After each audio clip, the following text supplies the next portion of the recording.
The dust had not yet settled on the grave of Harold Townsend when Clement Langston rode into the New Mexico territory with murder in his eyes and a loaded Colt revolver on his hip.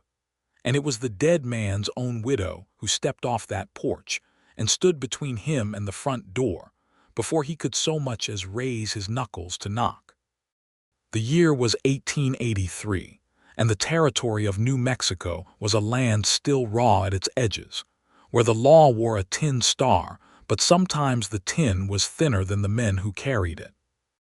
The Santa Fe Trail had long since given way to the railroad, but out in the dusty flats beyond Cimarron, men still settled things the old way, and the old way had a smell to it, gunpowder and iron, and the kind of grief that had nowhere clean to go. Clement Langston was 32 years old, lean as fence wire and twice as hard. He had a jaw that looked like it had been cut from the same red sandstone that lined the canyon walls east of town, and his eyes were a color somewhere between gray and green that people did not forget easily. He had ridden 300 miles from Amarillo, Texas, with only one thought to sustain him across the endless flats and arroyos, across the blistering days and the cold, star-choked nights. That thought had a name: Harold Townsend. Harold Townsend had cheated Clement's younger brother, Samuel, out of 300 acres of prime grazing land in a fraudulent deed transfer back in the spring of 1882. Samuel had borrowed against that land to feed his family through a drought winter, and when the bank came calling and the land turned out to belong to nobody Samuel could prove, they took everything. They took the cattle first, then the house, and Samuel's wife, young Nora, had taken their infant son and gone back to her mother's people in Arkansas. Samuel himself had ridden west, and nobody had heard from him in 11 months. Clement had heard the story from Samuel's neighbor, an old man named Whitaker who remembered the deed transaction and the name Townsend on the document. So Clement rode west. He had no intention of doing anything outright bloody about it, or so he told himself during those long days in the saddle. He told himself he was going to confront Harold Townsend and demand he correct the deed, put it right before a notary, restore what had been taken. He told himself that. But somewhere in the back of his skull, behind the reasonable thoughts, there lived something darker, and he had packed the Colt with that darker thing in mind. The town of Cimarron was a scatter of adobe and timber buildings pressed up against the foothills of the Sangre de Cristo Mountains like something that had rolled there and stopped. There was a general store with a sagging porch, a saloon that went by the name of the Three Crowns, a small adobe church with a bell that had a crack in it, and 24 houses ranging from respectable clapboard to simple dugouts on the outskirts. The railroad had not come through Cimarron proper, and so the town had a quality of having been left behind, which suited some of its residents just fine. Clement rode in on a Tuesday afternoon in late September, when the cottonwoods along the Cimarron River were just beginning to turn gold. He tied his roan horse, a reliable animal named Buck, to the post in front of the Three Crowns and went inside for a whiskey and information. The man behind the bar was thick through the chest, with a red beard gone gray at the edges. He introduced himself as Pete Holly's proprietor. He poured the whiskey without being asked twice and set it down on the bar with the particular thump of a man who had been pouring drinks long enough to do it in his sleep. "I'm looking for a man named Harold Townsend," Clement said, keeping his voice level. Pete Hollis looked at him for a moment with those measured, saloon-keeper eyes that had learned to read men the way other men read almanacs. "Harold Townsend is dead," Pete said. The word landed between them like something dropped from a height. Clement set down his whiskey glass. "Dead. Going on 6 weeks now. Fell from his horse up in the canyon. Broke his neck on the rocks at the bottom of Vermijo Creek crossing. Sorry to tell you if he was a friend." "He wasn't," Clement said. He stared at the amber ring the glass had left on the bar. 300 miles. 300 miles of planning and burning anger and careful rehearsed words, and the man was already dead in a creek bed. He felt something collapse inside him, Not relief exactly, but a kind of hollow disorientation, the feeling of a man who has been walking fast toward a wall and suddenly finds nothing there. "He leave any family?" Clement asked. Pete Hollis refilled the glass without being asked. "Left a widow, Clara Townsend. Good woman. Better than Harold deserved, if I'm honest, which I usually am after 2 in the afternoon." He polished the bar with a rag. "She's out at the Townsend place, about a mile east of town down the river road. Nice little spread, or it was, before Harold let it go. Clara's been working it herself since he died, her and her boy." Clement drank the second whiskey slower. He was recalculating everything in real time, the way a man does when the ground shifts under him. He paid for his drinks, thanked Pete Hollis, and rode back out into the September afternoon. He told himself he was riding to the Townsend place simply to speak with the widow, to find out what she knew about the deed, to see if there was anything she could tell him that would help him locate whatever papers might restore Samuel's land. That was the reasonable version of events that he told himself.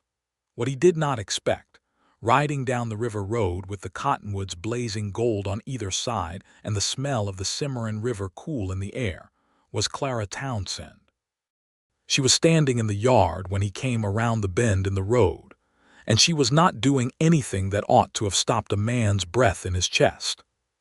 She was pulling laundry off a line strung between 2 cottonwood posts, folding a white cotton shirt with the quick, practiced motion of a woman who had been doing it since she was old enough to reach.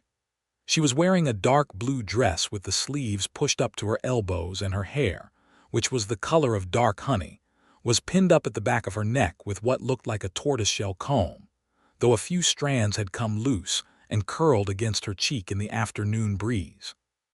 She was perhaps 28 years old, maybe a year or 2 on either side of that. She heard him coming and turned, and that was when she went still in the way that animals go still when they hear something they are not sure about. Her eyes were dark brown and quick, and they went over him in a single efficient sweep, the way prairie women learn to look at strangers, cataloging everything at once. He had barely brought Buck to a stop when she set down the folded shirt, stepped away from the clothesline, and walked toward him. Not toward the house, toward him. And she placed herself between him and the front door of the house without seeming to plan it, without any dramatic gesture, just a quiet, purposeful movement that put her body between a strange, armed man and the entrance to her home. "Can I help you?" she said. Her voice was even and not unfriendly, but it had a quality to it like the surface of still water, where you could not immediately tell how deep it was. "My name is Clement Langston," he said. He took off his hat, which was the right thing to do, and which he did without thinking about it. "I came looking for Harold Townsend." Something moved behind her eyes. She did not flinch, but she drew herself up a fraction of an inch. "Harold Townsend is dead," she said. "He was my husband. What was your business with him?" Clement looked at her standing there, this small, composed woman with her loose hair curling in the breeze and her hands folded in front of her, and absolutely nothing behind her but the door she had put herself in front of, and he felt the full weight of the situation settle onto him. He had ridden here with a pistol and a grudge, and the man he had ridden for was 6 feet underground, and his widow was standing in the yard looking at him with those clear, steady eyes. "Mrs. Townsend," he said, and he heard his own voice come out rougher than he intended. "I believe your late husband may have had some documents or papers relating to a land transaction in Randall County, Texas. My brother's name was Samuel Langston. He was defrauded of 300 acres in the spring of last year, and the deed paperwork bore your husband's name." He watched her face. He watched it very carefully. What he saw was not guilt, and it was not surprise. What he saw was something more complicated, a tiredness around the eyes, a tightening of the jaw, the look of a woman who has been waiting for something she knew was coming and is almost relieved it has finally arrived. "You had better come inside," she said. He tied Buck to the post at the edge of the yard and followed her up the porch steps, and as he passed through the door he noticed that his hand, by long reflex habit, had gone to rest near the butt of the Colt, and he made himself take it away and put it somewhere deliberate and neutral at his side. The inside of the house was clean in the way that certain women's houses are clean, which is to say it was not just neat but cared for. There was a braided rug on the floor, and curtains at the window made from printed cotton in a blue and white pattern. There were 3 chairs around a table and a cook stove in the corner and a shelf with books on it, which caught Clement's eye because he had not expected books. There was a boy, perhaps 8 years old, sitting at the table with a slate board and a piece of chalk, doing some manner of arithmetic. He looked up when they came in. He had his mother's dark eyes, but otherwise resembled nobody Clement knew. "Thomas," Clara said, "why don't you go tend to the chickens for me?" Thomas looked at Clement with the frank appraisal of a child who has learned to take the measure of men. Then he got up without arguing, which said something about both the boy and his mother, and went out through the back. Clara went to a cedar chest against the wall and knelt beside it. She opened it with a small iron key she kept on a chain at her waist and took out a leather satchel, worn brown with age. She carried it to the table and set it down in front of Clement. "Sit down, Mr. Langston," she said. He sat. She sat across from him. She opened the satchel and spread a dozen papers across the table with the careful, deliberate hands of a woman who had been over these papers more than once, many times more than once. "I found these 3 months ago," she said, "in Harold's desk in a locked drawer. I found the key in his coat pocket when they brought him home." She smoothed one of the papers flat. "I didn't fully understand what I was looking at, not at first, but I wrote to a lawyer in Santa Fe, described what I had found, and he wrote back to explain it." Clement looked at the papers. There were deeds or fraudulent versions of deeds and ledger pages with numbers in columns, and letters exchanged between Harold Townsend and a man named Archibald Sutter in Amarillo. His brother Samuel's name appeared on one document, a copy of an original deed with alterations made in a different ink, carefully done but visible to anyone who looked close. Clement felt a heat move through him, slow and deep, not quite rage, more like the moment before rage resolves into something colder and more purposeful. "How many people?" he asked. "At least 4 that I can identify from these documents," Clara said. "Samuel Langston, a man named Petrie from Kansas, 2 others whose names I couldn't place. Harold was working with Sutter, who arranged the transactions. Harold provided local knowledge and documentation, and Sutter provided buyers." She stopped. Her voice was still even, but he could see what it cost her. "Harold was not a good man. I knew that before I found these papers. I knew it years before. But I had a son and I had this house, and there are limited options for a woman in a territory without family or money of her own." "You don't owe me an explanation," Clement said. "I'm not offering you one," she said with a quiet directness that surprised him. "I'm offering you context. There is a difference." He looked at her. "These papers," he said carefully, "would they be enough to restore Samuel's claim?" The lawyer in Santa Fe thought so, with the original deed records from the Randall County Courthouse to corroborate them. He said a judge in Amarillo would likely order the transfer reversed. She folded her hands on the table. "I had already decided to send them to a proper authority. I was trying to determine which authority was proper and wouldn't lose them or bury them. I didn't know any of the people your brother knew. I didn't know how to find them without walking into something dangerous." Clement sat with this for a moment. The house was quiet except for the sound of the cottonwood leaves outside the window, moving in the afternoon wind. "Harold's business partner," he said. "Sutter. He's in Amarillo. As far as I know, he would know these papers exist if Harold kept them." Clara's eyes were steady. "That had occurred to me, yes. It had occurred to me that if Sutter knew Harold was dead and if he suspected Harold had kept records, someone might come looking." "Has anyone?" "Not yet." Clement's jaw tightened. "Mrs. Townsend, how long have you been sitting out here on your own with these papers?" 3 weeks since I understood what they were."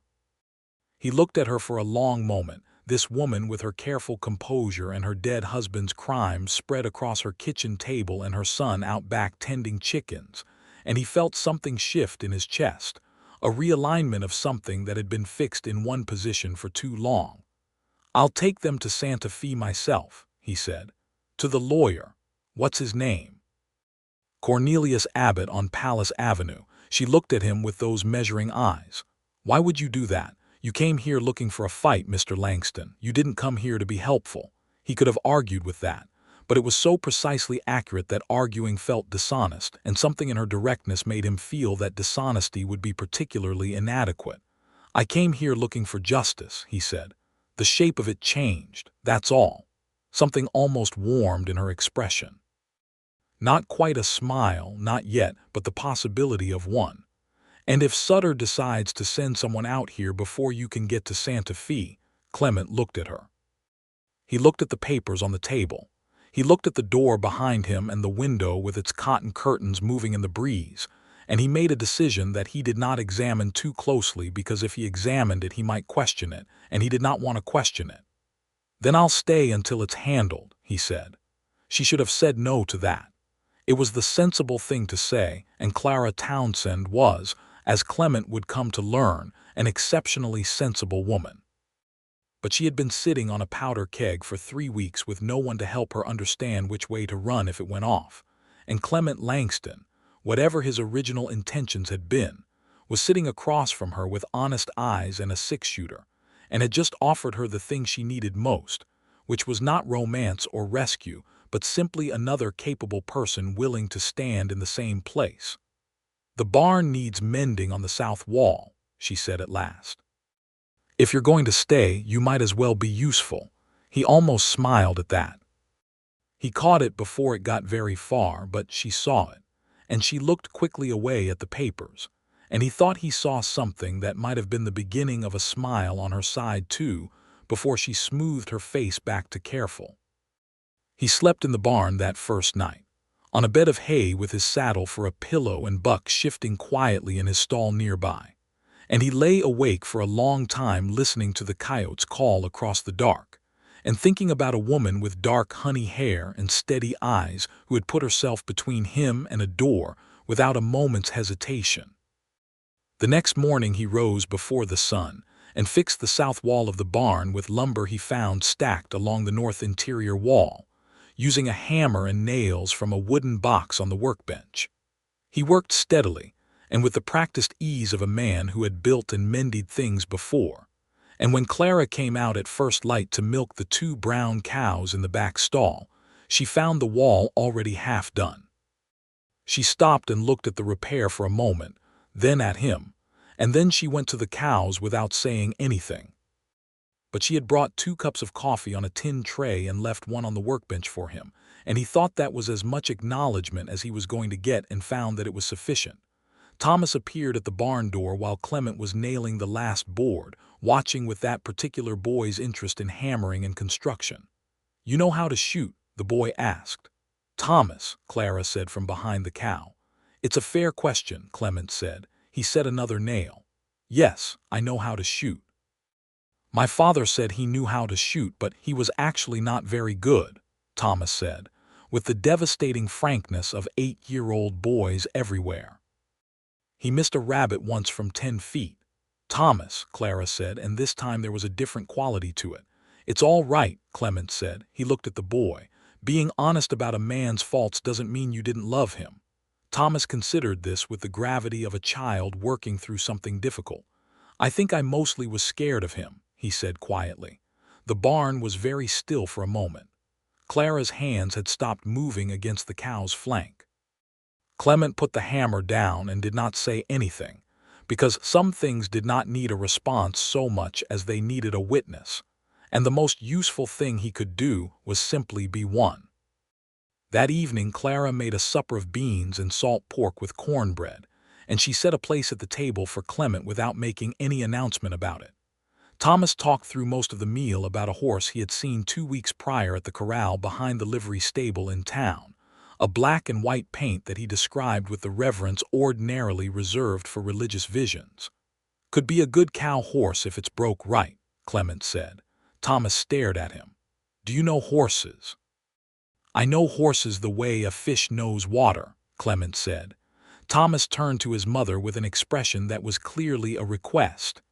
"Eat your cornbread," Clara said, but the corner of her mouth moved. After Thomas was in bed, Clara and Clement sat on the porch in the cooling evening air.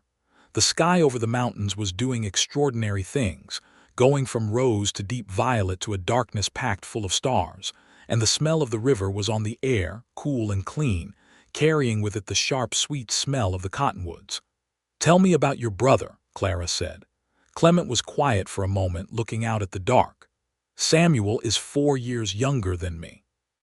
He was always the one who wanted to settle, to have a piece of land and build something on it. I was always more moving. We're different that way." He paused. "He worked that land in Randall County for 2 years before Sutter and Harold worked the scheme on him. He had cattle and a well and a house he'd built himself. Nora had planted a kitchen garden." He stopped again. "I don't know where he is now. Somewhere west, people said. That's all I know." "I'm sorry," Clara said. And it was not the reflexive sorry of social courtesy, but something genuine, something that came from a person who understood what it was to have things taken from you and find no clean remedy for it. "Your husband," Clement said carefully. "How long were you married?" 9 years, she said. "I was 19 when we married. We came out from Missouri." Harold said New Mexico was the future. She looked at the stars. In some ways it was, just not the future he described. "Were you happy?" He asked it quietly, without presumption. She thought about it honestly, which he appreciated. There were years that were tolerable. Thomas was good from the beginning. The land is beautiful. She looked at her hands in her lap. "Harold had a temper, not always and not only at me, but enough. Enough that Thomas learned to be quiet when his father came home, and a child should not have to learn that." Clement felt something tighten in his chest, low and hard. "He never hurt Thomas," she said quickly, reading something in his silence.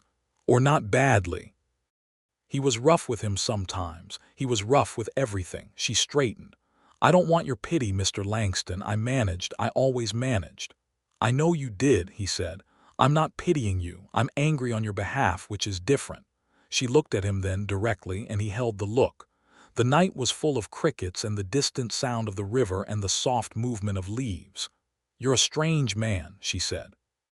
"You rode in here with a gun and a grudge, and now you're fixing my barn and getting angry on my behalf. People are mostly more than one thing," he said. A silence settled between them that was not uncomfortable, the kind of silence that two people arrive at when they have said enough for one evening and are content to sit with it. 2 days passed in the rhythm of work. Clement learned the farm quickly, the way competent men learn things they already understand in their bones, and he found that he and Clara moved around each other in the space of the farm without collision, each reading what the other was doing and leaving room for it. He noticed that she was up before him every morning and that she made decisions about the property with a calm practicality that impressed him, and that she read from those books on the shelf after Thomas was in bed, which explained things about her that he was only beginning to understand. On the 3rd day, Pete Hollis rode out from town. Clement was at the corral, working with Buck and a halter, when Pete came down the river road. The saloon keeper was on a gray mule, and his red-gone-gray beard was neatly combed, which seemed to indicate this was a social call. "Mrs. Townsend in," Pete called. Clara came out to the porch. "Pete, what is it?" Pete dismounted and came up to the yard. He looked at Clement with those readable eyes and apparently decided something that he kept to himself. "Had a rider through the 3 Crowns last night," he said to Clara, though he kept Clement in his peripheral vision. "Big fellow, didn't give a name. Asked after Harold's property and whether the widow had sold it yet." He paused. "Also asked whether anyone had come looking through the place since Harold passed." Clara was very still. "Described himself as an associate of Harold's," Pete continued. "Had a look about him that I didn't like. 2 other men with him, equally not likable." Clement took a slow breath through his nose. "Sutter. Did they stay in town?" Clement asked. "Bedded down at Molly Crane's boarding house," Pete said. "All 3 of them." Clara looked at Clement. The look was not frightened precisely, but it had acquired a new clarity of purpose. "Pete," Clement said, "is there a telegraph in Cimarron?" "At the railroad depot in Cimarron, yes, but it's old equipment and the operator runs it part-time." "Why?" "I need to send a message to Santa Fe, To a lawyer named Cornelius Abbott on Palace Avenue. Pete rubbed his beard. Old Abbott, I know who he is. Good man, worked for the territorial government for years. He looked between Clement and Clara. I'll take the message myself if you write it. I have business in Rayado tomorrow and can stop at the depot. That afternoon Clement sat at the kitchen table and wrote out the message with Clara standing beside him, close enough that he could smell the clean soap smell of her hair, close enough that once, when they both reached for the same sheet of paper, the backs of their hands touched and neither of them moved away immediately. The message was brief, as telegram messages had to be, explaining that evidence of the Townsend land fraud was in hand, and requesting Abbott's instructions for submitting it to the proper territorial or federal authority. Clara added a line in her own clear handwriting verifying that she was the holder of the documents and willing to testify. Pete took the folded message and tucked it in his coat pocket with the gravity of a man accepting a commission. I'll have an answer back in 3-4 days, he said. You all write out here until then. We'll manage, Clara said. After Pete rode away, Clement stood in the yard for a moment. Clara came to stand beside him, looking down the road where the dust of Pete's mule had not quite settled. 3 men, she said. Could be more on the way, he said. She nodded slowly. The papers are in the cedar chest, the chest locks, the key is on my person. He looked at her sideways. You think in a straight line, Mrs. Townsend. I've had to, she said simply. He thought about the cedar chest and the locked drawer in Harold's desk and the 3 weeks she had sat out here alone with this, and the particular kind of courage that was not dramatic but was perhaps the most demanding kind, the courage of continuing to think clearly when everything around you was threatening to become dangerous. I want to move them, he said. The papers, not keep them in the house.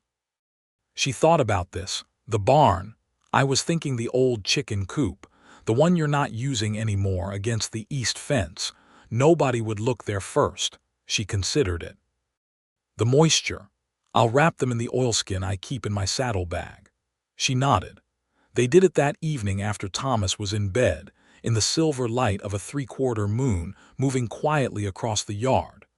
Clement tucked the oilskin-wrapped packet beneath a loose plank he pried up from the floor of the empty chicken coop, and Clara watched him replace the plank and stood looking at the spot as if memorizing its exact location. If something happens, he said, keeping his voice low in the night air, if something happens that separates us, you know where they are. Nothing is going to happen, she said, which was not denial so much as statement of intent. He looked at her in the moonlight.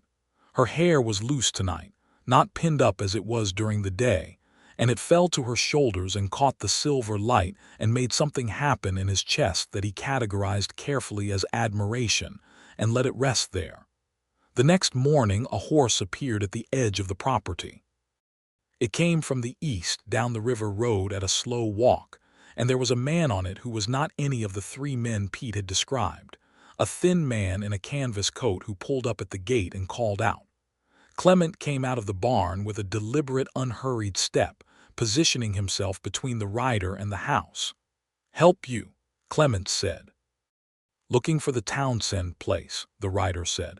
He had a pinched, pale face and he was looking past Clement toward the house. You found it. I understood the man of the house had passed.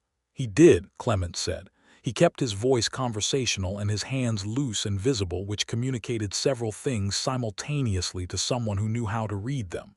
The rider looked at him again with a different quality of attention. You family. Something like that, Clement said. The rider sat on his horse for a moment, doing his own recalculating. Then he turned the horse around and went back the way he had come, and Clement watched him all the way until he was out of sight around the bend. Clara appeared at the barn door behind him. One of them, she said. A scout, he said.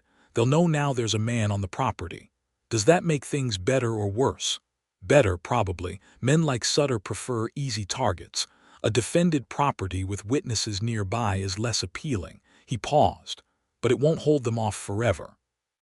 That evening was strange in its normalcy. Thomas had found a family of quail in the long grass at the edge of the garden, and spent an hour crouched in the last light, watching them with an absorbed concentration that was purely his mother's. And Clement watched Thomas watch the quail, and felt something in him soften in a way that was unfamiliar and not unpleasant.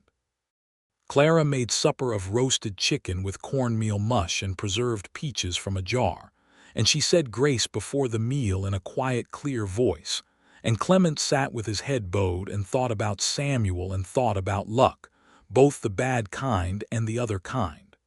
After Thomas was in bed, they sat on the porch again. Clement had a cup of coffee and Clara had her hands wrapped around her own cup, and they sat in the comfortable dark.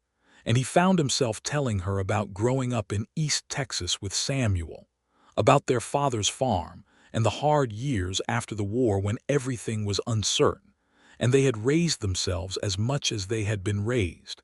And she listened with the quality of attention that was rare. The kind that did not fill silences unnecessarily and did not perform sympathy but simply received what was being said and held it. "You've been moving since then," she said when he paused. "Since your father's farm." "Mostly," he said. "Ranch work, trail drives. A winter in Colorado that nearly killed me. I don't hold still well." "Until now," she said. He looked at her. "You've been here 4 days," she said, "and you fixed my barn wall and helped me move my documents and driven off a scout and eaten supper at my table." Her voice was still even, but there was something in it, something warm and slightly careful, the sound of a woman saying a true thing and being aware that it is true. "That's holding still." "You have good coffee," he said. She laughed. It was the first time he had heard her laugh, and it was quiet and genuine, and it rearranged everything in him. "Mr. Langston," she said when the laugh had subsided. "Clement," he said, "please." A pause. "Clement," she said his name as if testing its weight.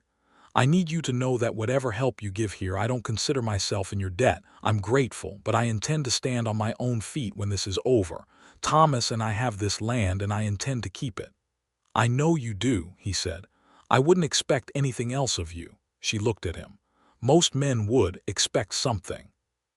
"I'm not most men," he said, not with arrogance but with a simple certainty that was somehow more convincing. She looked at him for a long moment in the dark.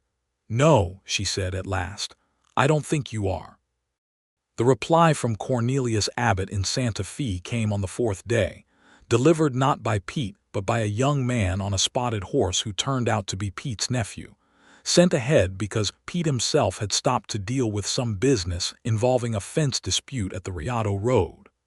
The telegraph message, transcribed onto paper by the depot operator, was clear and decisive.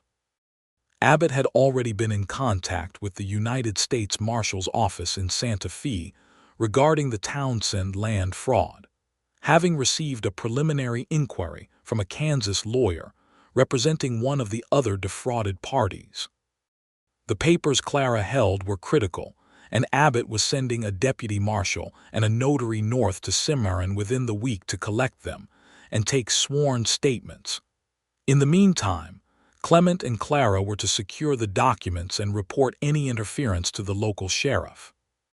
The local sheriff, it turned out, was a man named Gerald Webb, who was 61 years old and had a bad knee, and was generally considered effective within his limitations, which were primarily physical and mostly involved hills. Clement rode in to see him the following morning and laid out the situation plainly. Webb listened with his boots up on his desk and a clay pipe going slowly between his teeth, and when Clement finished, the sheriff put his boots down and the pipe aside. "I know Pete Holly saw those 3 men," Webb said. "I know who Sutter is as a name. He's operated in the territory before, usually around land transactions, usually staying just far enough from the obvious crime that nothing sticks. Never had enough on him to hold." He looked at Clement with a direct gaze. "You're not law." "No," Clement said, "but you're not a problem either from what I can tell. I hope not. Keep those papers safe and keep yourself from doing anything I'd have to write a report about," Webb said, "and we'll call it cooperation." He reached for his pipe again. "I'll put word out that those 3 men at Molly Crane's are known associates of a land fraud suspect and they can move along or explain themselves. That might encourage them to relocate." It might, Clement said, or it might encourage them to move faster. It might, Webb agreed pleasantly. That's why you're not riding back to that farm alone.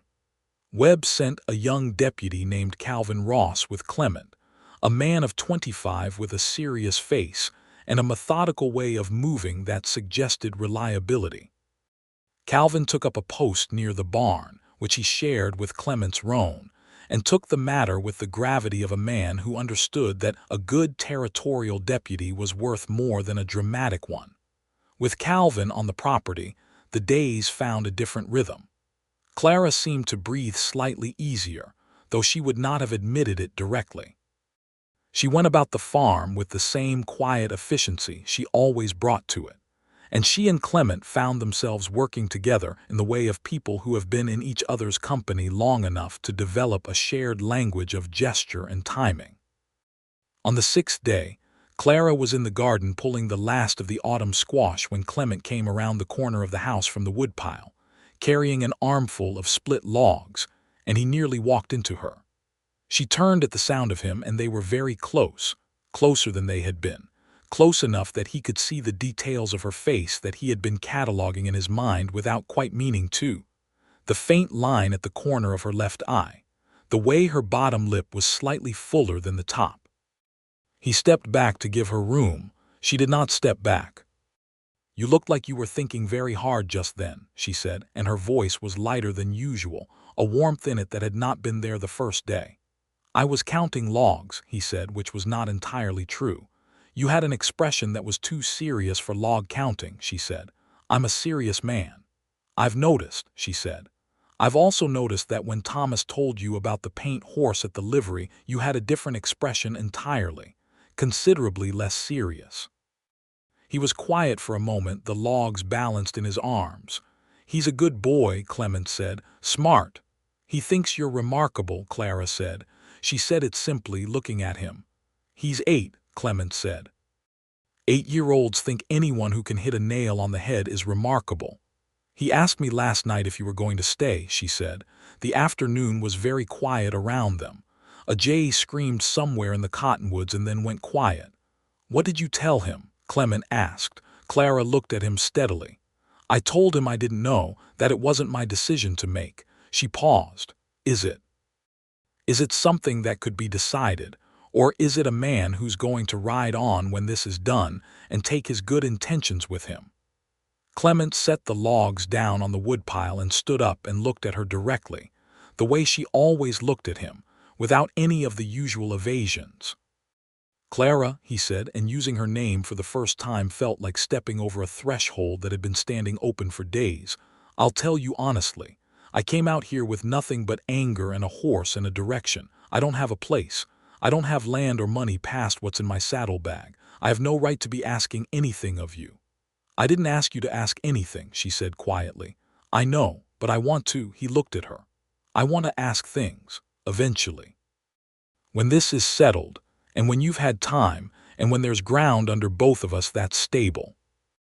I'm not going to ride off and pretend the last week hasn't changed something fundamental in the way I understand my own life. But I'm also not going to push my way into yours before you've had a chance to breathe."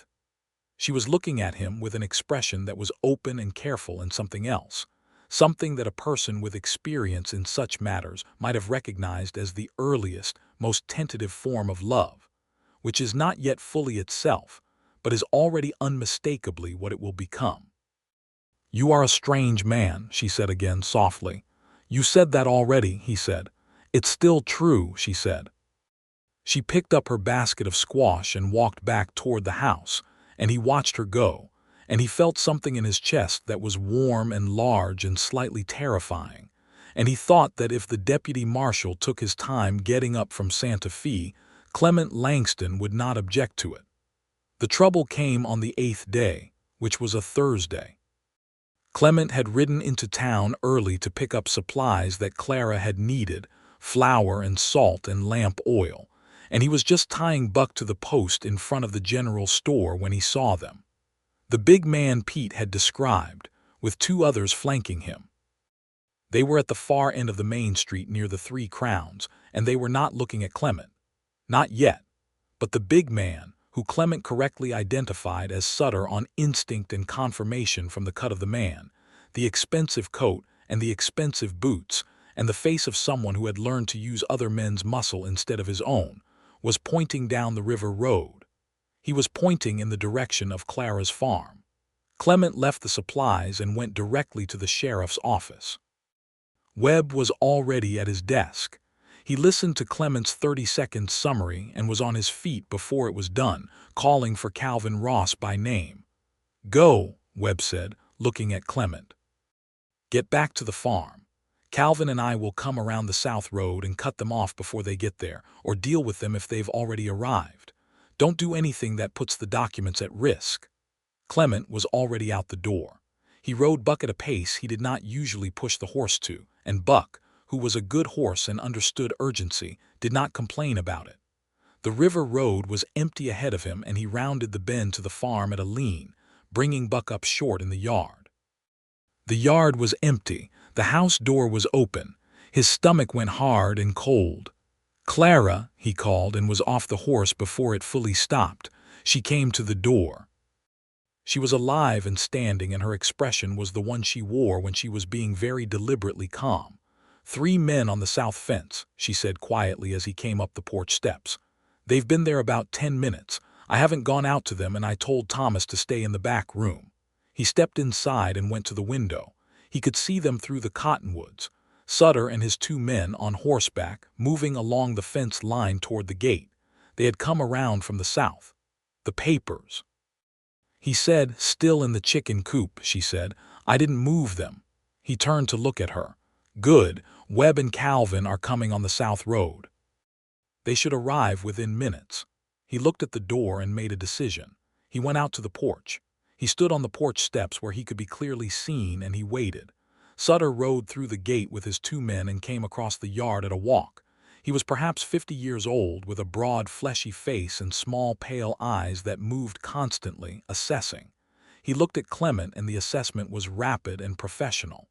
"I'm looking for Clara Townsend," Sutter said. "She's not receiving visitors," Clement said. "I'm not a visitor. I'm a business associate of her late husband's. I have some matters to settle regarding the estate." "Then you can settle them with her lawyer in Santa Fe," Clement said. "Cornelius Abbott, Palace Avenue. He's expecting to hear from parties with an interest in the Townsend estate." Something moved behind those pale eyes, fast and controlled and not pleasant. "There are papers," Sutter said, making no pretense now. "Documents that Harold kept. They belong to me, and I'd like them back." "I don't know anything about that," Clement said, and the lie was so clean and flat that Sutter had no immediate handle on it. The sound of horses on the south road was audible then, growing louder, and Sutter's 2 men turned in their saddles to look. Webb's black horse came around the corner of the south fence first, with Calvin behind him, and both men wore their stars visible, and neither of them was particularly hurrying, which was its own statement. Webb came into the yard and looked at Sutter with the mild expression of a man who has seen everything once already and finds it only mildly interesting the second time. "Mr. Sutter," Webb said, "you and your associates were told to move along." "I'm conducting legitimate business," Sutter said. "You're conducting it on private property without invitation," Webb said, "which makes it trespassing. I'd like you to turn those horses around."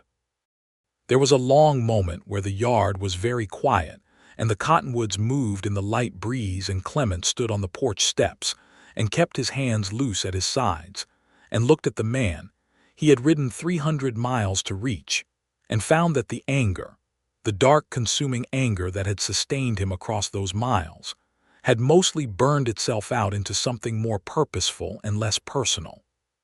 Sutter looked at Clement one more time, and the look was a promise of sorts, the kind that men like Sutter make silently and expect to keep on their own schedule. But he turned his horse around. All 3 of them rode out through the gate and back down the road, and Webb watched them go with that mild expression until they were well out of sight.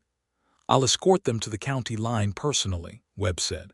"I have that authority, and I'm going to exercise it." He looked at Clement. "Deputy Marshal from Santa Fe arrives the day after tomorrow. I got the telegram this morning." Clara appeared at the porch door. She had Thomas with her, her hand on his shoulder. "Is it finished?" Thomas asked. "Not yet," Clement said, "but close." Thomas looked at him with those dark, considering eyes. "Good," he said, with complete and simple confidence. Clement looked at the boy and then at Clara behind him, her hand on his shoulder and her face still carefully composed, but with something in her eyes that was warm and direct and unmistakable. The deputy marshal arrived from Santa Fe on a Saturday, precisely as telegraphed. His name was Marshal Hector Reyes, a compact, capable man of 40 who carried himself with the quiet authority of someone who had been working federal law for 20 years and knew the difference between the kind of criminal who was dangerous and the kind who was simply stupid. He brought with him a notary named Mr. Fielding, a thin, precise man with spectacles and a briefcase. They came to the farm in the late morning, and Clara received them in the parlor with coffee and the cedar chest open on the table. Marshal Reyes went through the papers with a thoroughness that was impressive even to Clement, who had seen competent men work before. He read every document twice, made notes in a small leather book, and asked Clara a series of questions in a direct, respectful tone that Clement appreciated. Clara answered everything clearly without hedging or drama, laying out the facts of what she had found when she had found them, what she had done with them, and what she understood about their significance. The notary, Mr. Fielding, certified each document with his seal and made copies in his careful script. "The original deed transaction for the Langston parcel in Randall County," Reyes said, holding up one document, "with the altered boundary descriptions in a second ink. This alone is substantial. Combined with the correspondence between Townsend and Sutter, we have a clear picture of a coordinated fraud." He set it down. "Mrs. Townsend, you'll need to provide a sworn statement before Mr. Fielding before we leave." "I understand," Clara said. Reyes looked at Clement. "Your brother Samuel Langston is the principal defrauded party on this particular transaction. Do you know his current whereabouts?" "No," Clement said, "but I can find him. We'll need his testimony as well in due course. You'll have his address for correspondence sent to the marshal's office in Santa Fe." "When I find him," Clement said. "Find him," Reyes said simply and moved on. The process took most of the afternoon. Clara gave her sworn statement in a clear, steady voice, and Clement gave a statement about his brother's situation and the circumstances that had brought him to the territory. When it was done, Reyes stood and closed his briefcase with a snap. "Sutter will be taken into federal custody by the end of next week," Reyes said. "He's been under observation for other matters, and this adds sufficient weight. The land transactions will be reviewed by the Territorial Land Office and the Randall County Courthouse notified. The reversal process takes time, Mr. Langston, sometimes up to 6 months, but these documents make it substantially more likely than not that your brother's parcel will be returned to him or compensated for in full." "Thank you," Clement said. Reyes looked at him for a moment. "You did the right thing coming to an authority rather than handling this yourself." Clement said nothing to that, because what the marshal did not know about the original intentions of his visit to the Townsend farm was extensive, and better left extensive. When Reyes and Fielding had ridden back toward town, the farm was quiet again. Thomas had been uncharacteristically solemn through the afternoon, but now burst out of the back room and into the yard with the energy of a boy who has been still too long, and could be heard from the porch shouting at something in the distance with joyful ferocity. Clara sat down in the kitchen chair with both hands flat on the table and let out a breath that must have been building for weeks. Clement was still standing. He looked at her. "It's done," he said. "Very nearly done," she said. She looked up at him. Her eyes were bright. "Thank you, Clement." He crossed the kitchen and sat down across from her the way he had on the first day, but the table felt different now, smaller and warmer. "You'd have gotten there yourself," he said. "You already had Pete involved. You already had the lawyer in Santa Fe. You already had everything organized." "Eventually," she said, "but you were here for the dangerous part, and you didn't have to be." "Yes, I did," he said, and he meant it differently than it might have sounded. She looked at him with those clear brown eyes that he had been reading for 9 days and had found consistently to be one of the most honest faces he had ever encountered. "Clement," she said, "I've been thinking about what you said, in the garden." He waited. "You said you'd want to ask things, eventually." She kept her eyes on his face. "When is eventually?" His heart, which was a reliable organ and had never given him particular trouble before, did something complicated. "Clara," he said, "you've been a widow 8 weeks. You've had a man you didn't invite show up on your property with hostile intentions and then stay for 9 days and eat your cooking. I don't want to." "I am aware of the unusual sequence of events," she said, with a precision that was almost funny. "I'm asking anyway, when is eventually?" He looked at her for a long moment. The late afternoon light was coming through the cotton curtains, and it was warm on the table between them, and she was sitting there looking at him with the same quality of direct attention she had given everything in her life, which was to say the same quality she gave the documents and the squash in the garden and the questions from Marshall Ray's, total and honest and without ornament. "Eventually could be now," he said, "if you wanted it to be." She breathed out slowly. "I want to know if you're serious," she said. "Not polite, not grateful, actually serious. I have been serious about you since the moment you walked across this yard and put yourself between me and your door," he said. "That was the most striking thing I've ever seen a person do in my life, and I've seen a great deal." She looked at him. Something shifted in her face, something that had been careful and held became simply open. "I don't love easily," she said. "I don't trust easily. I have a child and a farm and my whole life to rebuild after 9 years of surviving a man I should never have married." She paused. "But I think I could love you. I think I already am, which is inconvenient and somewhat alarming. And I'm telling you because you told me you wanted to ask things, and I am telling you the answer before you've asked, which is either very honest or very forward." "It's both," he said. "It's exactly both." He reached across the table, very slowly, and took her hand. Her fingers were warm and capable and slightly rough from the work of the farm, and they curled around his with a strength that surprised him and didn't surprise him at all. "I'll find Samuel," he said.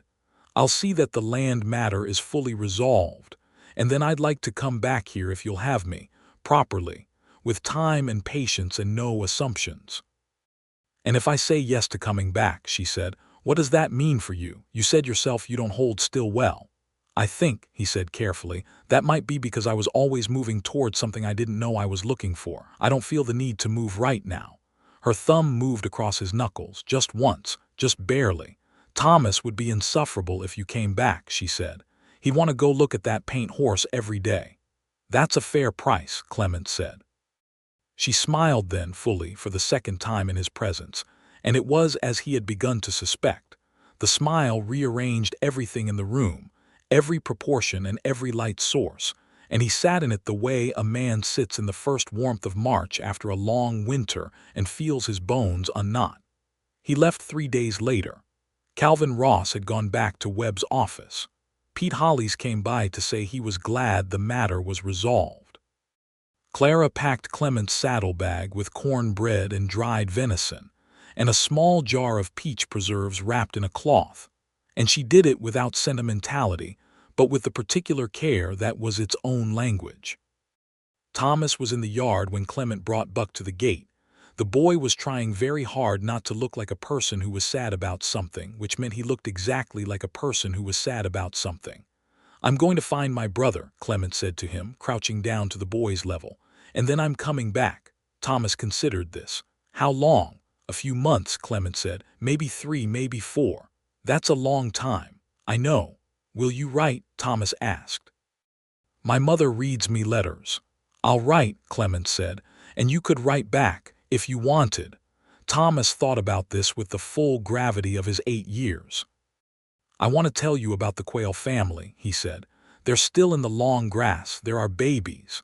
"Then write me about the Quayle," Clement said. He stood up and looked at Clara, who was standing on the porch. She had not come down into the yard, which told him she was doing the same thing Thomas was doing, managing something carefully. He walked to the foot of the porch steps and looked up at her. "Clara," he said. "I know," she said. Her voice was steady and her eyes were steady, and they were also very bright in the morning light. "Come back whole." "Yes, ma'am," he said. He meant it as the soldier means it, as a vow of the practical and executable kind, the best kind of vow because it has a clear definition of success. He found Samuel in Taos. It took him 6 weeks and 3 dead ends, following rumor and description, and a general instinct about where a man like Samuel would go when he was escaping something, which was toward higher country and fewer people. Taos was still a town of mixed populations, the Pueblo people and their ancient village, the Spanish families who had been there for generations, and more recently the Anglo settlers who arrived and did not always appreciate what they were arriving in the middle of.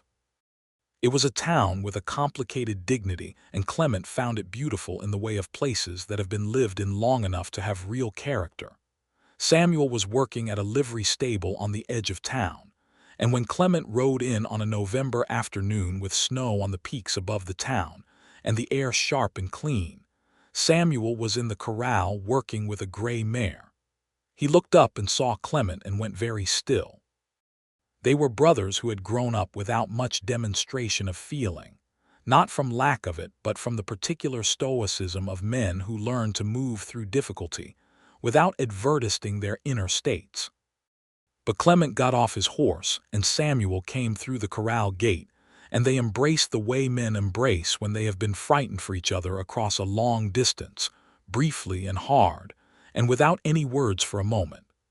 Then they sat inside the livery stable with a lantern going, and Clement told him everything. Samuel listened with the same focused silence that Clement remembered from their boyhood, which was the silence of a man who is absorbing information at the deepest level and needs quiet to do it. When Clement was done, Samuel sat for a long time without speaking. "The land might come back," Samuel said finally. "Very likely," Clement said. Reyes was confident. "And Nora has the boy in Arkansas." "Write to her," Clement said.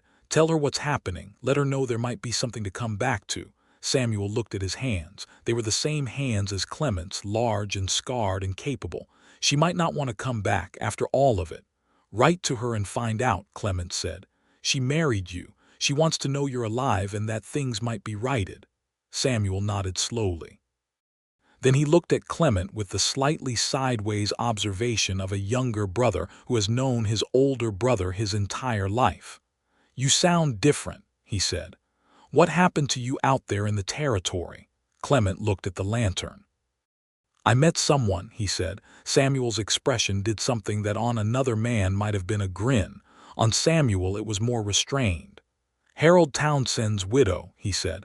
"How did you just told me you spent 3 weeks on her farm and you sound different," Samuel said. "It wasn't a difficult calculation." Clement was quiet for a moment. "She's remarkable," he said. "She's the most capable person I've met in years, and she's kind without being soft, and she thinks in a straight line, and you're in love with her," Samuel said, not as a question. "Yes," Clement said.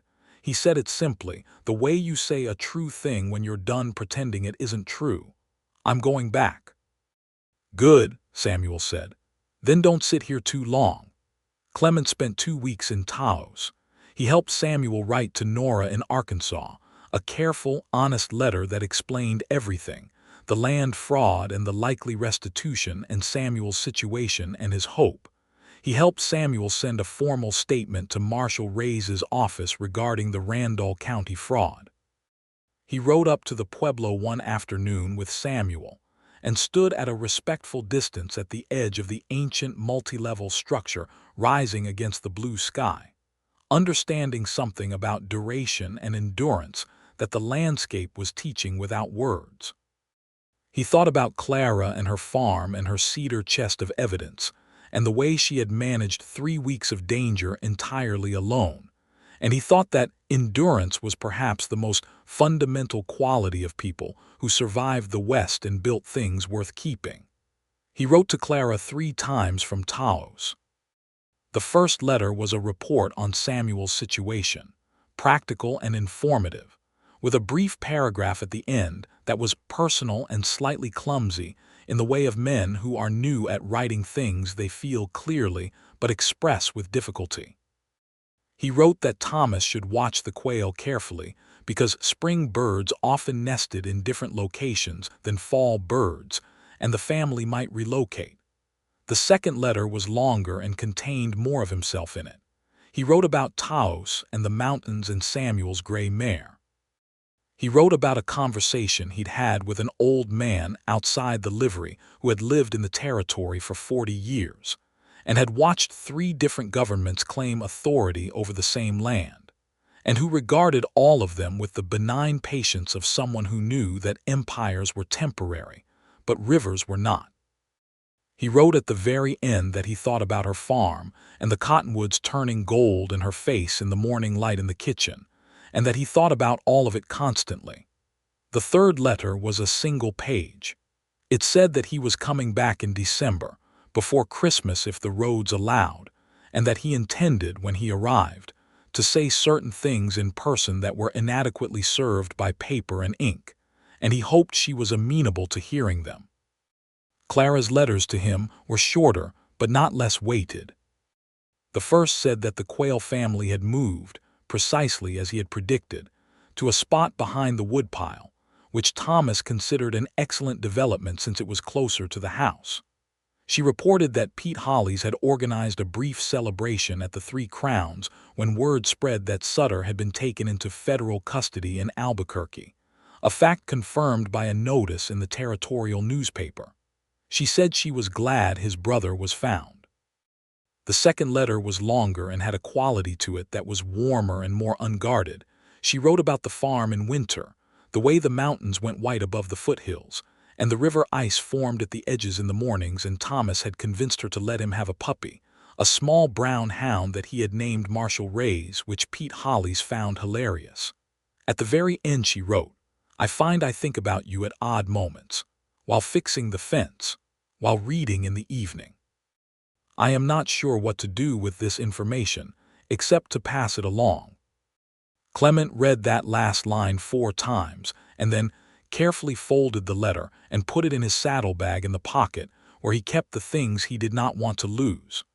He rode back to Cimarron in the first week of December, pushing through a cold that had come down from the north, and settled over the high desert with the blunt authority of a season that intended to be taken seriously. The road was hard-packed and the sky was a deep flat gray, and the cottonwoods had lost their leaves and stood in silver lines along the river, and the farm, when he came around the bend in the road, was exactly as he had left it, small and neat and real in the winter light. Thomas saw him first. The boy was in the yard with the hound puppy, and the puppy saw Buck and lost its mind entirely with excitement, which Thomas appeared to share, though he had more muscle control about it. He ran to the gate and pulled it open, and the puppy tumbled through ahead of him. Clement, Thomas said, with the particular intensity of a child who has been looking forward to something for weeks. Clement dismounted and the puppy jumped at him, and the boy was right behind the puppy, and Clement caught Thomas briefly in a sideways hug that was somewhat disguised as maintaining his balance, and Thomas allowed this disguise to stand. The quail moved back, Thomas said immediately. They went back to the long grass, and the puppy almost caught one but missed by this much. He held his fingers an inch apart. That's a good dog, Clement said gravely. I know, Thomas said with total satisfaction. Clara appeared at the porch door.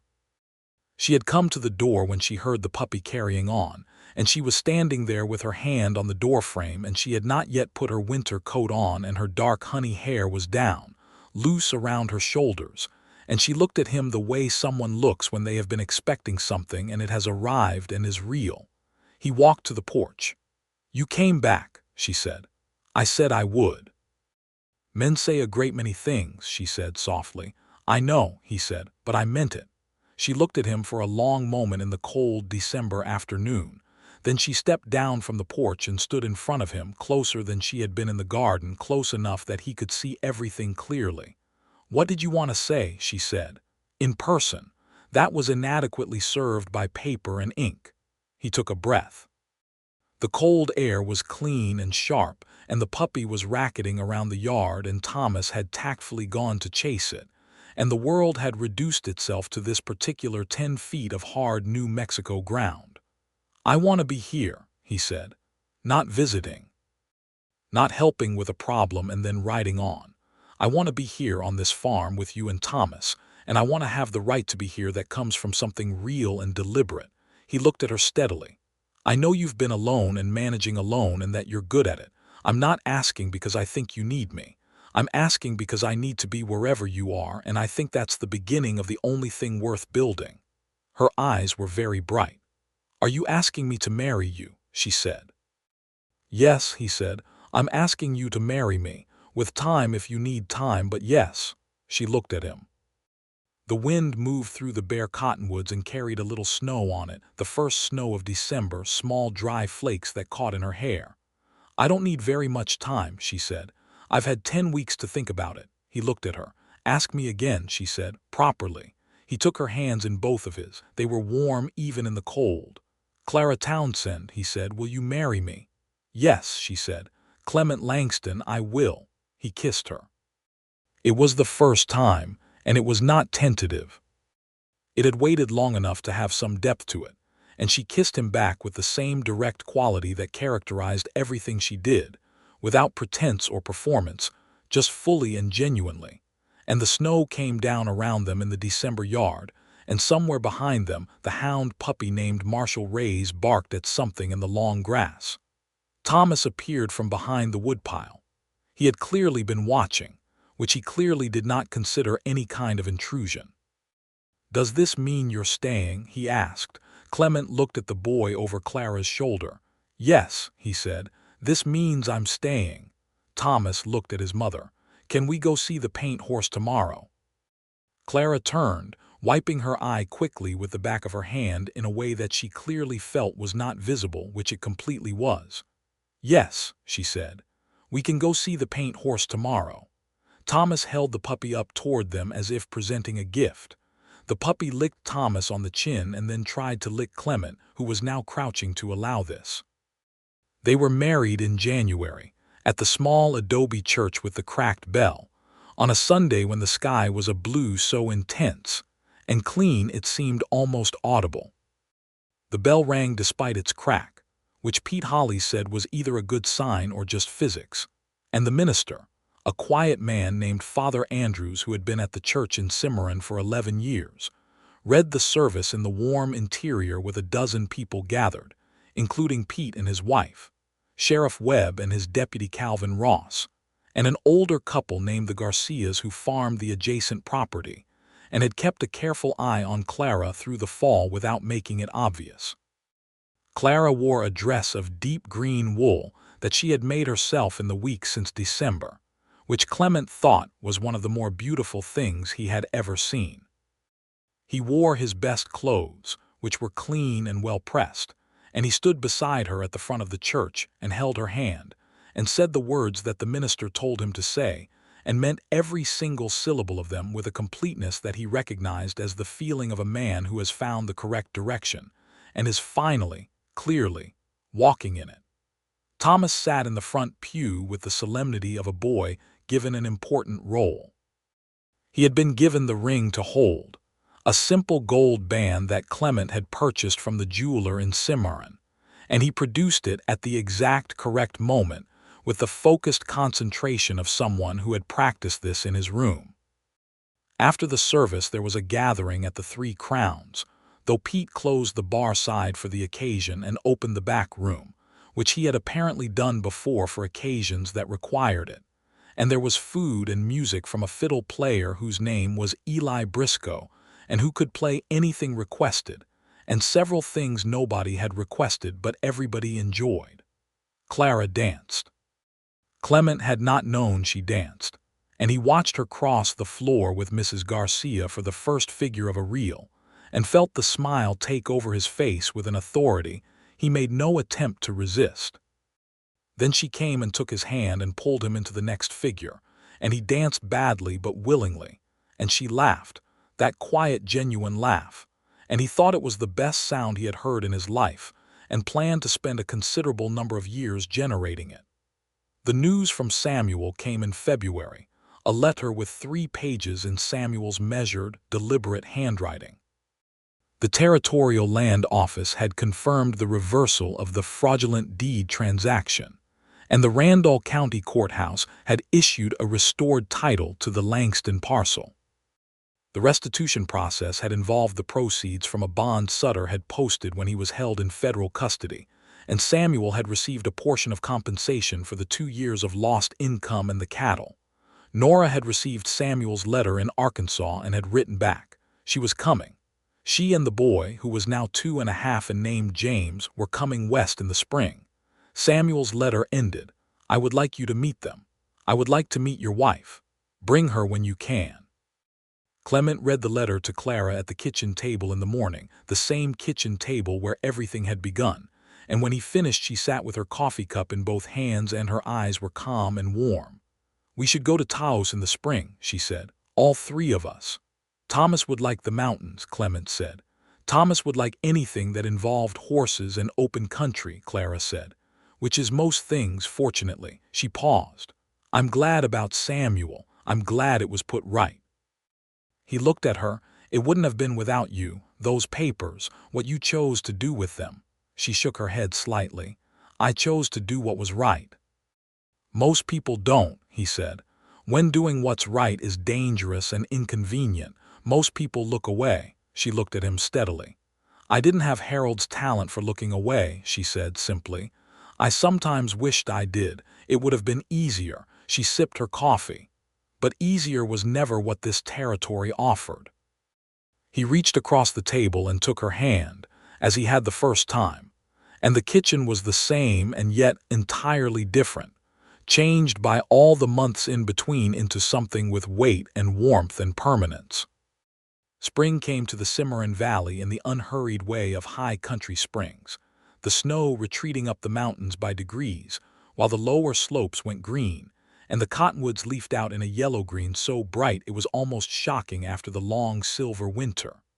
The river ran fast and cold with snowmelt, and the sound of it was a constant presence in the background of the farm's days, comforting and fundamental. The paint horse from the livery turned out to be for sale in March. The owner, a cattleman named Marsh who was reducing his string, offered it to Clement for a price that was fair, and Clement bought it, not for himself, but to present it to Thomas on a Saturday morning in a manner that Thomas would remember for the rest of his life, which was to lead it around the side of the barn at exactly the moment Thomas came out to do the morning feeding. Thomas stood and looked at the paint horse in complete silence for 10 seconds, which was the longest Clement had ever heard the boy go without speaking. Then Thomas turned to Clement with an expression that Clement recognized because he had seen a version of it in the mirror that January morning before the wedding in the adobe church with the cracked bell. It was the expression of a person who has received something they did not believe they were allowed to have. For me, Thomas said. For you, Clement said. She needs a name. Thomas looked at the horse for a long time. The horse looked back at Thomas with the intelligent, slightly imperious attention of a good paint horse. Cottonwood, Thomas said. Her name is Cottonwood. Clara was watching from the porch. When Clement looked back at her, she had her arms crossed and her head slightly tilted, and the expression she wore was one that he had been learning the vocabulary of over months, and this particular expression said, "You are a good man, and I chose well. And I am not going to say it directly because we are both people who express things through action rather than declaration, but I am thinking it clearly." He nodded at her once. She nodded back. They went to Taos in May, the 3 of them, with Cottonwood on a lead rope behind Buck and a mule carrying their supplies, and it was the first significant journey they had taken together. The road over the mountains was beautiful and demanding, and Thomas rode Cottonwood for 3 hours a day and walked her the rest of the time to spare her on the grades, which showed a horsemanship instinct that impressed Clement considerably. Samuel and Nora were at the livery stable when they arrived.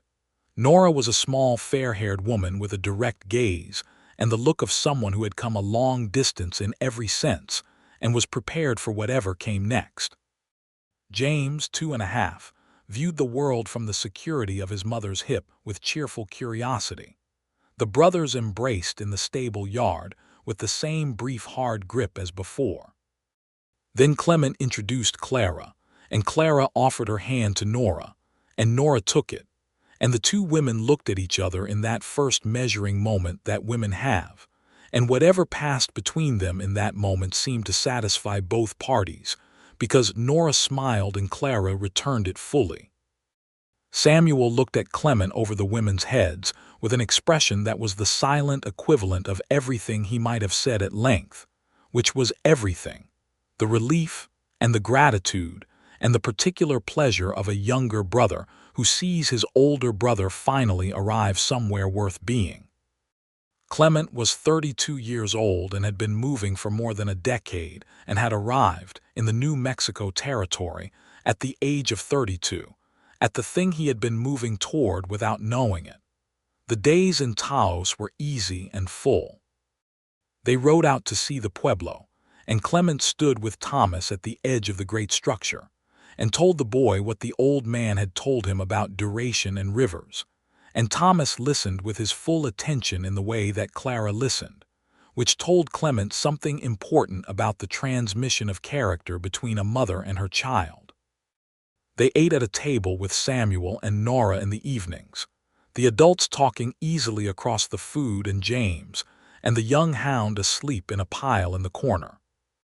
Nora told Clara about Arkansas and about her people there and about the trip west, and Clara told Nora about the farm and the cedar chest and the December wedding in the church with the cracked bell, and Nora laughed at the part about the bell, and Clara laughed with her, and Clement thought he would remember the sound of both of them laughing together as one of the good sounds of his life.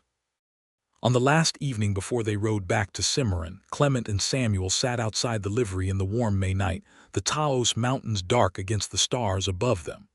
"Are you going back to Randall County?" Clement asked. Samuel looked at the sky. "I think so. Nora wants to go back. The land is ours again, clear title." He paused. "It's different knowing it's ours. Before I was always waiting for the next thing to go wrong. And now," Samuel considered it. "Now I think I'm going to plant something," he said. "In the fall, rye grass maybe, for the soil." He looked at Clement. "What about you?" "I'm going to build a second room on the house," Clement said. "The kitchen is too small and Thomas needs his own room properly." Samuel looked at him with the sideways look of a man who has heard something between the words. "A second room," he said. "And why does that merit? Clara is expecting," Clement said. "We found out just before we left for Taos." Samuel went quiet for a moment. Then, "Clement." "Yes." "I'm glad," Samuel said. It was simple and completely meant. "So am I," Clement said. He meant that too, with a depth that surprised him in its calmness, because the young and terrifying version of gladness might have been louder. But this version was very quiet and very deep, and felt exactly like something permanent, the feeling of a foundation that has been laid properly and will hold. The baby arrived in January, a year after the wedding, almost to the week, in the middle of a snowstorm that was dramatic enough to make the delivery memorable without being dangerous. The doctor from Cimarron made it to the farm in time, just barely, on a horse that deserved considerable credit, and Clara was delivered of a boy at 2:30 in the morning, healthy and loud. Thomas, who had been sent to wait in the kitchen with the hound, was allowed in when it was done. He stood in the doorway of the bedroom and looked at the baby in Clara's arms with the expression of a boy trying to understand something that has no complete precedent in his experience. "What's his name?" Thomas asked. Clara looked at Clement. Clement looked back. They had talked about names. They had talked about it in the fall evenings on the porch, when the weather was still mild enough to sit outside, and they had agreed on one. "Samuel," Clara said. "His name is Samuel." Clement felt something move through him that he would not have been able to fully describe if asked, which was the feeling of a circle completing, of a name that had meant loss and injustice and long searching becoming instead the name of something new and whole and beginning. Thomas nodded slowly at the baby. The baby, for its part, had the squinting red face of all newborn humans and no visible opinion on its name as yet. "He's small," Thomas said. "You were small too once," Clara said. Thomas looked skeptical about this. "I'll teach him about the quail," he said with authority, "when he's old enough." "That's a fine plan," Clement said. He sat beside Clara on the edge of the bed. The baby was sleeping now in the crook of her arm. Outside the window the snow was still coming down, soft and steady, covering the yard and the barn and the old chicken coop where important papers had once been hidden under a loose plank. Clara leaned her head against his shoulder. He put his arm around her carefully, aware of the baby. "A year ago I didn't know your name," he said. "A year ago you were coming to my door with a grudge," she said. "A year ago," he said, "I was the luckiest man in the territory and didn't know it yet." She turned her head and looked up at him. Her eyes were tired and warm and completely clear. "You knew when you fixed my barn wall," she said. "You just weren't ready to say so." He looked at her. "Maybe," he admitted. "Definitely," she said. He kissed her forehead and she settled more comfortably against him, and the baby slept between them, and Thomas climbed up into the chair in the corner and fell asleep there with the hound at his feet. And the snow came down on the Cimarron Valley and the mountains beyond and the river below, and the farm was warm and full and completely, finally, irrevocably itself. In the years that came after, people in Cimarron would say that the Langston farm on the river road was one of the better-run spreads in the territory, which was accurate. They would say that Clara Langston had a head for land management, and a way with the growing season that made her garden the envy of the county, which was also accurate. They would say that Clement Langston was a man who had come to the territory from somewhere else and stayed, because he had found what he was looking for, which was true in the way that simple statements are true when they contain an enormous amount of experience compressed into a small number of words. Thomas grew up with Cottonwood and learned to read from his mother's books, and from the 2 new shelves Clement added to the parlor as the collection expanded. He went to the school that opened in Cimarron in 1886, and his mother's clear thinking and his stepfather's practical competence ran in him in equal proportion, and he grew into a young man that both of them were entirely proud of. Young Samuel, who was called Sam to distinguish him from his uncle, turned out to be a boy with an extraordinary memory, who could repeat back a conversation verbatim at the age of 4, and who had opinions about everything and was not shy about them. He was followed 3 years later by a sister named Rose, who was from the beginning an entity of absolute stubbornness and magnetic warmth, which the family agreed she came by honestly from both sides. The letters from Samuel and Nora Langston in Randall County came regularly, 3 or 4 times a year. Reports of the Texas ranch and James's growing up, and the rye grass Samuel had planted which had done well, and the cattle that followed it. Samuel and Nora came twice to the Cimarron farm, once when Sam was born, and once in the summer of 1889, when all the cousins were old enough to run together in the long grass by the river, and both visits were long and easy, and full of the particular quality of family that has been lost and found again, and knows the value of what it has. Archibald Sutter was convicted in federal court in 1884 and sentenced to 7 years in the territorial prison, where he served 4 before his health declined, and he died in the facility infirmary, unremarkable in his ending. The land fraud scheme he and Harold Townsend had operated was documented in the conviction records, and the names of the defrauded parties were cleared. Marshall Reyes, who had done solid, professional work throughout, was promoted to head the Santa Fe office, which Pete Hollis read about in the territorial newspaper and announced at the 3 Crowns as a proof of the general justice of the universe. Pete Hollis himself remained a fixture and a friend. He came out to the Langston farm for Christmas dinners and for the marking of certain occasions that warranted gathering, and he was the person who gave young Thomas his first pocket knife, which Clara pretended to be scandalized by and was not actually scandalized by at all. Sheriff Webb retired in 1887, his bad knee having finally made the job too demanding, and Calvin Ross was elected to replace him with a margin so large that Calvin found it slightly embarrassing. He did good work in the position, and Clement told him so directly, which Calvin accepted with the same methodical gravity he brought to everything. The farm grew.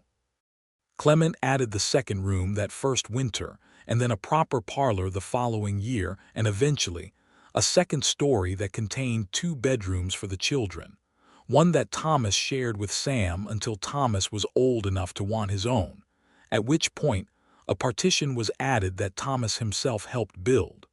The barn was expanded twice.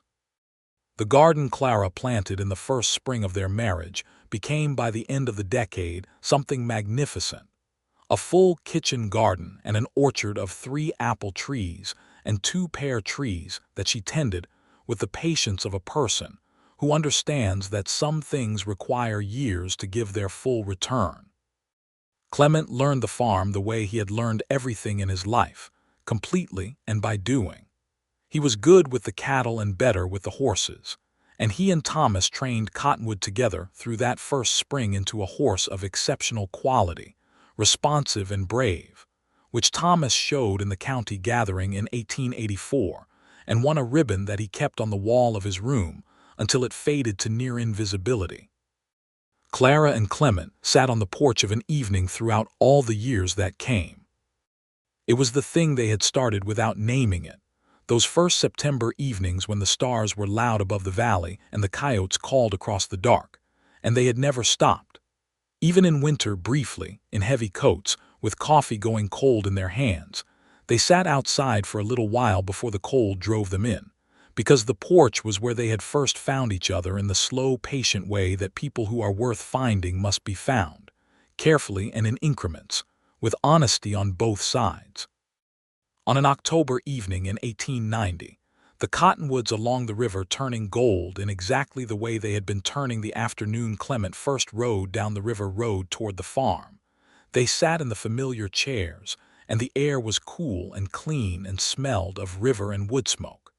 Sam was 9 and Rose was 6, and both of them were inside, Rose asleep and Sam reading by the lamp. Thomas, who was 15 now, and as tall as Clement and thinking with a focused intensity about whether he wanted to read law or manage land, was in the barn with Cottonwood. Clara had a shawl around her shoulders and a cup of tea, and she was reading the newspaper from Albuquerque that had arrived that day, 2 days old as newspapers always were at this distance. "There's a piece here about the territorial legislature," she said, "about land rights for homestead families." "Good or bad?" Clement asked. He was repairing a piece of leather harness by the porch lamp, the needle working through the thick material with practice. "Mixed," she said. "They're arguing about water rights again." "They're always arguing about water rights. In the territory," Clement said, "water is the argument." She lowered the newspaper and looked at him. The lamplight was warm on her face. She was 35 years old, and the years had given her face a quality it had not had when she was 28, a settled beauty that was not about surface but about depth, the way good land looks better the longer it has been properly worked. "Clement," she said. Are you happy?" He set down the harness. He looked at her in the lamplight, this woman who had stepped off a porch without hesitation and changed the direction of his life. This woman who had been clear-eyed and honest with him from the first moment, and had never once been anything other than entirely herself, whose son called him father and meant it, whose children had his last name and her eyes and a future that was open and good and theirs. "Yes," he said. It was not a complicated answer. It was the kind of answer that has the whole of a life behind it. She looked at him for a moment with those steady brown eyes that he had been reading for 7 years and would spend the rest of his life learning. "So am I," she said. She went back to her newspaper. He went back to his harness. The cottonwoods moved along the river in the October evening, gold and certain, and the lamp burned warm on the Langston porch, and somewhere in the barn Cottonwood shifted in her stall, and the valley was quiet and full, and exactly what two people could make of a beginning that had been, against all reasonable expectation, better than either of them had dared to ask for.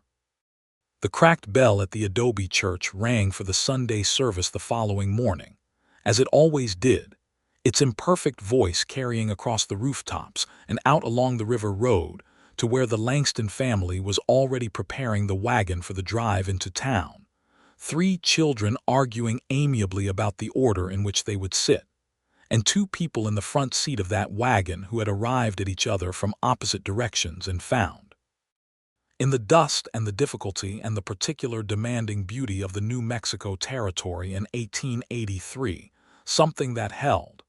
It held through the years, through drought and cold, and the ordinary and extraordinary weight of living. It held the way the best made things hold, not because they were built from perfect material, but because they were built with care and intention, and the willingness of 2 people to stand in the same place, face the same direction, and keep going. Clement Langston had ridden into the territory to settle a score, and Clara Townsend had stepped off her porch and stopped him before he reached the door, and in doing so they had built something neither of them could have built alone, which was the whole point, and which, on a bright October morning with the cottonwoods burning gold and the children piling into the wagon and the mountains white above the valley, felt not like luck, but like the inevitable end of a story that had been moving toward this all along.